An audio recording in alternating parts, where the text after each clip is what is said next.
don't click that remote, because coming right up is a really, really good show. Our guest is Trey Cobb. He is the youth director Trey? Ed Choice, Illinois. Ed Choice, Illinois. And Trey's going to be telling you all about school choice. He's going to be telling you about, school vouchers, charter schools, people who are empowered. Oh, it's going to be such a good show. Don't really, if you click that remote, you're going to miss a really, really, really, really good show.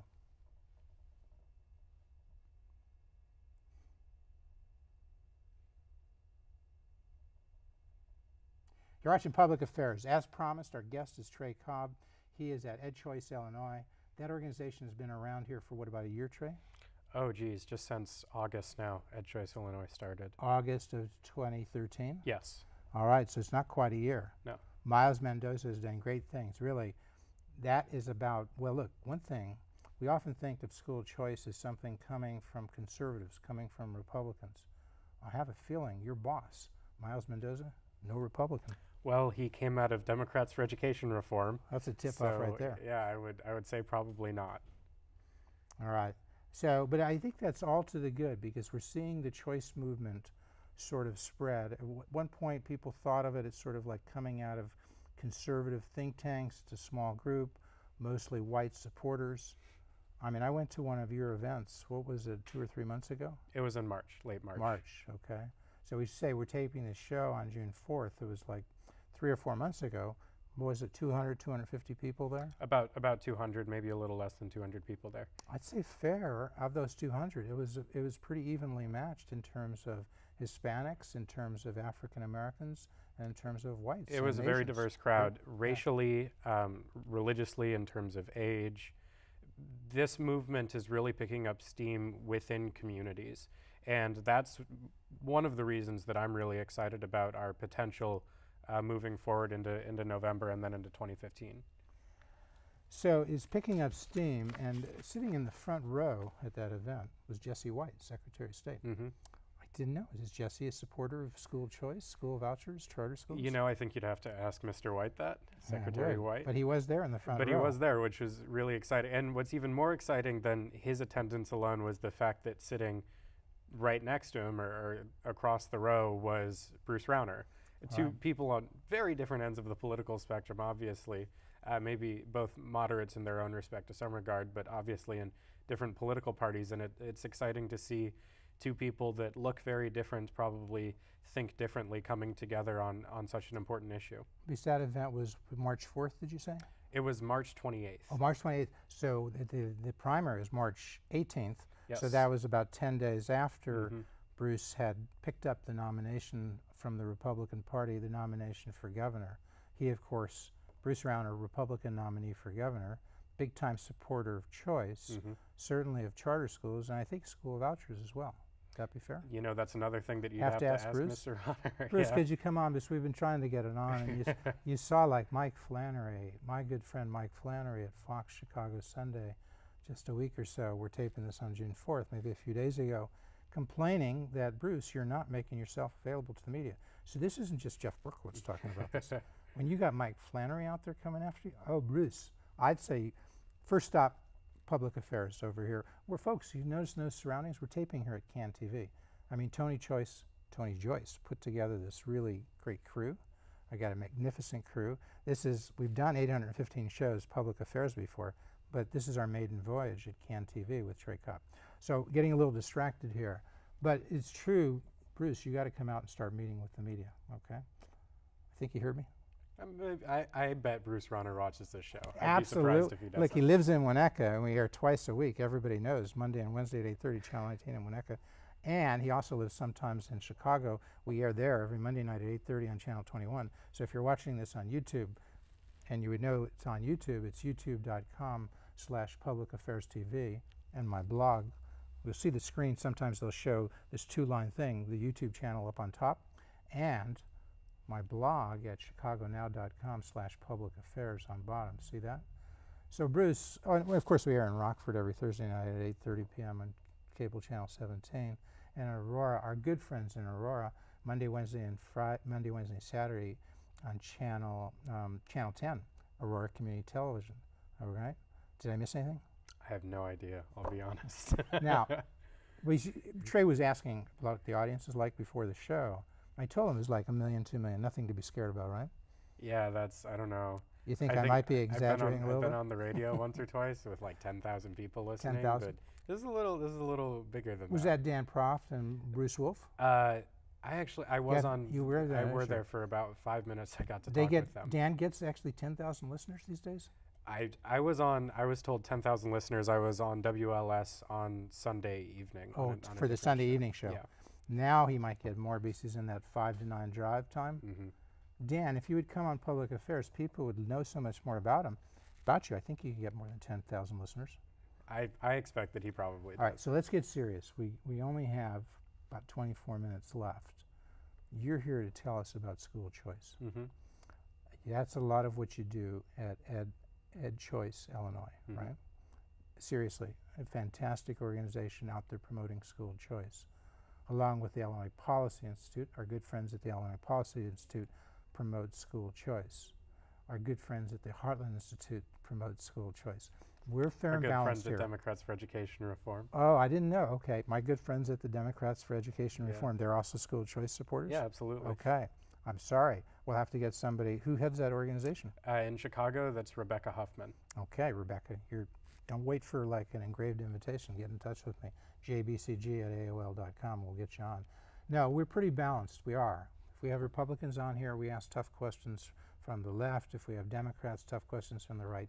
The one thing I do allow myself a little bit of leeway to proselytize for is school choice. And why do you suppose I would do that, Trey? I hear that you think that school choice is a silver bullet for Illinois education. Silver bullet, yeah. Your words. Yeah, and you hear that. And what do you think I mean by school choice when you hear that? What do you mean by school choice? Right. Well, I can tell you what I mean by school choice. Sure, what do you mean, definitely. Trey?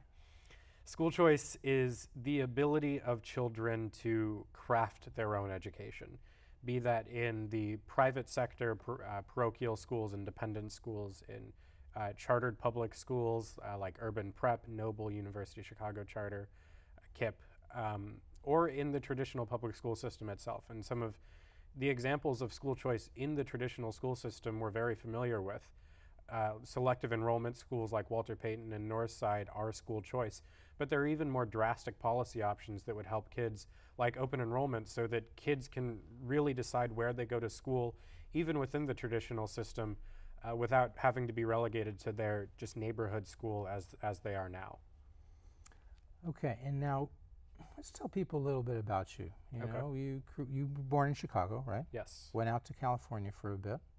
Went to Catholic schools there, right? I've been on scholarship to Catholic schools pretty much all of my life. Okay, and when you came back to Chicago, you went to St. Andrews, is that right? Yes, for Where's 8th that? grade. Where's it that is in Wrigleyville at Addison and Paulina. And then I went to St. Andrews is a K-8 parochial school? Yes. Okay.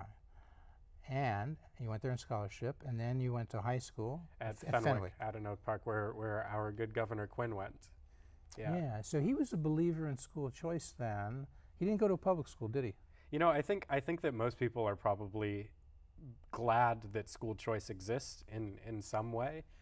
There are no. Well, school choice does How exist. How about Karen Lewis? Well, do you think Karen Lewis is glad that school choice exists? Oh, well, maybe she's an exception, but school choice does be careful exist what you say in Illinois, but it only exists for people that can pay for it. Oh, yeah, I see what you mean. The important part about the advocacy of school choice is that we're trying to open it up for people that can't necessarily afford to go to a private school, like me. I cannot afford to go to DePaul, where I go now. I couldn't afford to go to Fenwick, and I couldn't afford to go to St. Andrew, but I was lucky enough to get private scholarships. There are too many students out there that don't have the same luck that I did, and that's where the government needs to step in and give them the opportunities that I had and that every student deserves. Because we could give everybody choice, couldn't we? I think so. And how would we do it? Tell people how we might do it in Chicago, because a lot of our viewers are in Chicago. But folks, if you're watching in Rockford, if you're watching in Aurora, if you're watching in Cairo, Illinois, if you're watching in Boston, Massachusetts, it's really the same. We'll cover that a little bit later. But tell us about Chicago. What do you think? Have you found out what the budget is in Chicago for CPS? You know, I don't know what the CPS Well, let me budget tell you, is it's about on. $6 billion. Okay. And they're about, that's a B, 6 billion, and there are about 400,000 students. Yeah. So if you divide one into the other, you come up with what, about? Is it 15,000 per kid per year. Yeah. So that counts everything, folks. It doesn't just the classroom teacher, but it counts the building, the electricity, all those so-called fixed costs, the variable costs, because that's how economics works. When you produce a product, and you know because you're an economics major, aren't you? Yes. And you've studied at DePaul principles, micro and macro, so you know a firm has to cover all of its costs, right? Yeah. So there's no reason for the Chicago public schools to say we don't count capital costs, right? Right. Because the private sector has to cover those costs, so do the public sector, right? You with me? Yeah, that is fair to say. So that $15,000 per kid per year that we currently spend on CPS, what could we do under a school voucher program? Yeah, so the voucher then, or you can call it whatever you want, voucher opportunity scholarship, that gives either the full $15,000 or a percentage of that number and gives it to the child. And the child and the child's parent as a proxy then gets to choose where to take that money. I know for a fact, it's demonstrable that there are thousands of kids that would choose to go to a private school. There are thousands of kids that are currently choosing to go to charter schools, and many, many more that want to but can't. And there are probably a lot of kids. Why can't they? There's supply does not keep up with demand. No, well, not quite. So you're saying supply doesn't keep up with demand because, you know, Jeff's law is that demand creates its own supply. Because we were talking earlier about Say's law. Yeah. You remember what Say's law is? Supply creates its own demand. Say got it wrong. Sorry, JB Say. Demand creates its own supply, right? Okay. Because if you have that purchasing power, each parent for each kid, if they have 2 kids, they got 30,000 in purchasing power. Yeah. Like Barack Obama, when he was here, I said, you know, you'd have 2 kids. You could have purchasing power. At that time, we were spending about 10,000 per kid per year. This is 2,000. You may have heard of Barack. You know, he's in the news lately. At that time, he was a state senator. And he said, oh, so you mean 10,000? I said, no, Barack, you've got 2 kids. 2 times 10 is 20,000. Okay? He didn't quite get it. Get it now? So, 15,000 per kid per year. Yeah. So you're saying you just give that voucher to the parent. They could have given it to your parents when you were in 8th grade here in Chicago. Yeah. And you wouldn't have to go for a private scholarship, right? Yeah, probably. You could have just taken that 15,000. I think it would have covered the cost of tuition at St. Andrews. Yeah, definitely. So you could kick some back, and then the students who remained would have even more than they had before you decided to leave. There is so much to give back to the public system and to the state that the students would have more. The overall, the public school system would have a better financial endowment, and we could still use some of that money to pay down the massive deficit at a city or a state level. So from a fiscal perspective, it's a very smart policy. No change, it's not, there's no political change, no redistribution of power, because you don't have to go to people and say we want more for spending. It could solve some of our crisis because Pat Quinn says we have to raise your taxes. Remember there was going to be he had a temporary increase, he said, from 3 to 5%. And by law, it's supposed to go down to 3.75% in January 1, not completely back. And Pat wants to increase it. He lost so far. More about that perhaps on our next show. But the thing is, what I'm saying is, you know, that's sort of his problem. He says he needs more. He needs higher taxes. Can't even get by. But in your approach, you actually can give some money back. Yeah. You need less. Yeah. So then when you went to high school at Fenwick, again, your parents would have 15,000 per year for each of your years. They could have not relied on a private scholarship. They could have exercised choice, right? You know, I don't actually know what tuition is at Fenwick, but 15,000 sounds sufficient. It probably 15,000 would probably cover most. And at worst, you take your 15,000 and go there, and then somebody gives you a private scholarship for 5,000 more. Right. If the tuition was 20. Yeah. Right. And, you know, everybody's ahead. You get your choice. The schools, they're no worse off in CPS because it only took what you were going to spend on you anyway, right? There are people that are spending literally hundreds of millions of dollars giving scholarships to kids to go to private schools. if we spent that money on advocacy to get the public sector, to get the government to spend the same amount of money, or even a fraction of that number, then we would have more students that could go to better schools, and it would be sustainable. So it sounds like a winner. Bruce Rauner, I'm just like saying, you could go out there. He's a big supporter of charter schools. Let's shift before we get to Bruce.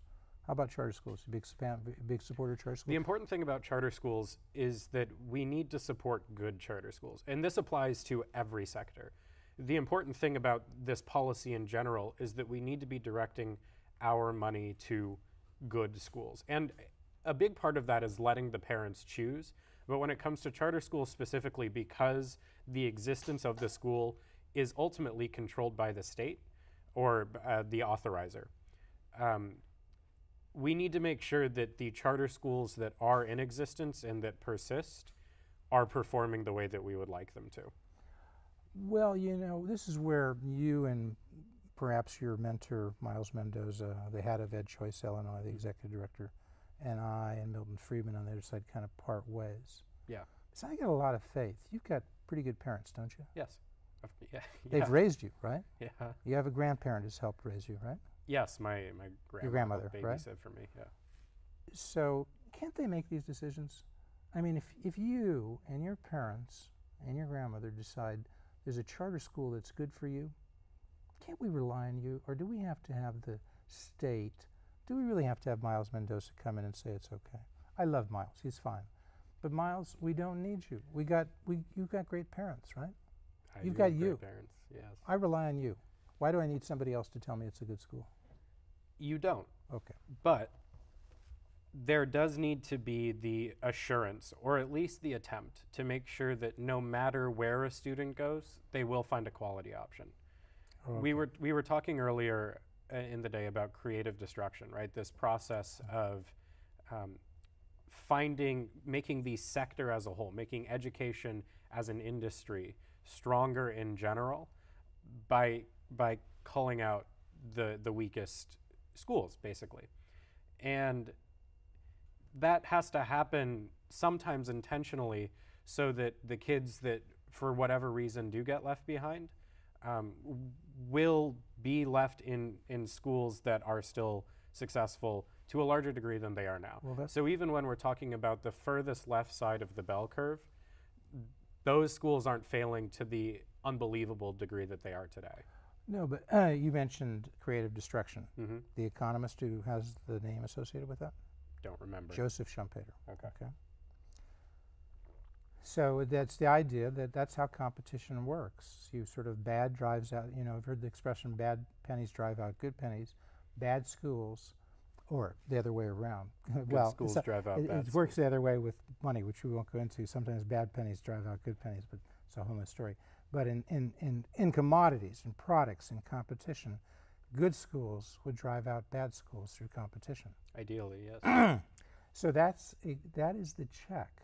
That's the accountability. Ultimately, if you believe in free markets, and there's some, it's a messy process, but the government's a messy process too. So we can't just say, well, let's have the government certify what's good, because sometimes there are people in government who use it for bad purposes. Like, there were lots of people trying to cap. Let's go back to charter schools. You said that there wasn't enough supply to meet the demand. But the legislature sets caps on charter schools. Yeah. You can't just spring up, and if you have like the Noble Network, which has a number of schools, right? Yeah. I don't know what it is. But they sort of even have to get permission to expand, maybe not, to go from 15 to 20. Schools? But if somebody, Yeah, definitely. And if somebody else wants to start a new network, they have to get approval. And some of the people in the state of Illinois have been, there's no way to say it, folks, they've just been bought by the teachers' unions. It used to say you could buy a state rep for like a nickel. We'll find out, because you'll see in a week or two we're going to have Ron Sandak here and we'll ask him. Maybe the price has gone up. But really, that's a problem, because you can buy sort of legislation that favors the public schools and hinders the competition from the private schools. Do you see my point? I do. And so when you give the public schools or people above them the authority to decide what's a good charter school and what's a bad one, they may cheat. They may label some of the good ones bad ones, because that helps hinder the competition, and the teacher unions don't want competition from the good schools. Do you see my point? You know, the ultimate I'm accountability just, metric, the ultimate accountability metric is parental choice and student choice. Okay, you and I agree on that. Yes. Good. We do, though, diverge a little bit because I guess you trust free markets a little bit more than I do. And you probably don't trust free markets? You probably trust free markets a little bit more than maybe the general public in Chicago does. Where do free markets fail? Have you found? Give me an example. An example in any what free industry? Market that's failed. You know, part of the issue is that we can't even test the success of free markets in education because we don't have them. There isn't any competition in free markets. Do they fail? Do they fail in our phones? Remember how we had these antiquated phones when we had a monopoly because the government gave Ma Bell a sense of the monopoly, and it was a regulated monopoly. And we broke up the monopoly and we had competition. And 10 or 15 years ago, people like Steve Jobs and Apple and so forth came up with all sorts of things called smartphones now, right? But there was an uneven process how it evolved. I wouldn't call it failure. I would say that was the glory of the free market. Computers, Bill Gates, the glory of the free market. Automobiles. You know, for a while we protected the U.S. automobile manufacturers from foreign competition, and they didn't do so well, the U.S. manufacturers. When we let them, when we forced them to compete with Toyota and Korea and so forth, the U.S. producers got better, right? It wasn't a failure of the free market that we were not producing good cars. It was that they were protected by the government. It was government failure. The point of divergence is a matter of intentionality. I would like to see school districts in Chicago and Rockford and Aurora at a statewide level be very intentional about making sure that every student has a quality option no matter where they go to school. And that sometimes will mean intervention. Because you don't think my law is right. If you give these people the purchasing power, if you give them vouchers, not charters where they have to get together with other people. Well, charters is part of this. You can't ignore chartering. No, but I'm saying in the free form. Look, when I say $15,000 to 30 kids, that's $450,000. Make it real. $15,000 per kid per year. That means 30 parents individually have $15,000, but collectively they got purchasing power of $450,000. So somebody wants to start a one-room school, they can get that $450,000. They will do it. Well, we have to make sure that, for example, I personally would like to see an assurance that that school teaches evolution, for example. Just stop right there because we only have 10 minutes. These kids, you don't understand. There are people dying out there, apparently not. With all due respect, okay? Where do you live now? I live in Chicago. I live on the northwest side. Okay, relatively safe area. You and I have to take a trip down to Inglewood because people are dying out there. I don't want to get melodramatic. No, I go to Inglewood quite a bit. I understand. No, but let me finish. No, Trey. Okay. We both take turns, but this is important. We got about 7 minutes left. Yeah. So we're not going to get into some grandiose discussion here about charter schools and so forth. People are dying. They're being shot. People in 4th grade, Trey, in CPS, 20% of the black 4th graders read at grade level. I know. Now, I would like to see everybody taught evolution, but I would like to see, more importantly, everybody reading at grade level. The important thing is that it's not just let me finish and then it'll be your turn. 30 seconds more. Okay. Okay. I'm timing you. Yeah. If you ask me what's more important, making sure kids are more likely to read at grade level, even if it's in a school that doesn't teach evolution, or making sure everybody has a curriculum called evolution, but they can't read about evolution because they can't read, I'm going with the former. Now, we shouldn't have to choose, but I say it one more time, Trey. I don't think you understand. You may go to Inglewood more than I do, but people are dying out here. People are watching this program in Chicago, and they're next to people who are getting people shot. Now, I'm saying in part they're getting shot because they don't learn how to read. They drop out and join a gang. It makes sense to do that. I want to keep these kids in there, not by a program to keep them in there, but a promise. You'll learn how to read, and if you don't, you get to go to school. The important thing to understand is that it's not mutually exclusive. We can do both, and it's by joining parental choice and the power of competition with an intentional guarantee on the part of charter authorizers and the district and the government, the public in general, that there will never be a bad option for a student in terms of hardcore academics. We can do both. They are not mutually exclusive. And ultimately, that is going to be the best way to keep these kids in Inglewood from shooting each other. You didn't, but Paul Vallis in 1995 with Mayor Daley started school reform. That was 20 years ago. You were -3 when they started, okay? Yeah. You're 17 years old. Trey's got a tremendous story, okay? He graduated from high school at 15. Okay, you're at DePaul. You're a junior there at 17. Tremendous story. You've been helped by these private scholarships. Yeah. And your own family that was out there pushing for you, and your own drive, the spirit of America, the spirit of an individual, okay? You got it? Yeah. Not everybody's going to get that choice. In the last 20 years, a lot of people were shot and killed and didn't learn how to read. I'm sorry. Your view, we can do both. You had your shot. Not you, but your intellectual heirs who said this, and it didn't work. Go with me. Well, we haven't really tried it yet, though, because we haven't incorporated your... Trey, we don't have time to try. I keep on saying this, and you're not getting it. Well, we haven't tried the choice component. People are dying. Do you get it? We agree on the importance of choice. We haven't tried choice yet. Don't worry about evolution. Don't worry about certification. Well, it only works. Give them the money. Give them the choice. And it if only fails, works when there is the fails. choice. It only works when there is the choice, and there hasn't been the choice yet. And that's the important part Well, that we that's agree why you should on. be shouting. Give them 15,000. Don't talk about evolution. Don't talk about evolution. It's a waste of time. You don't have time.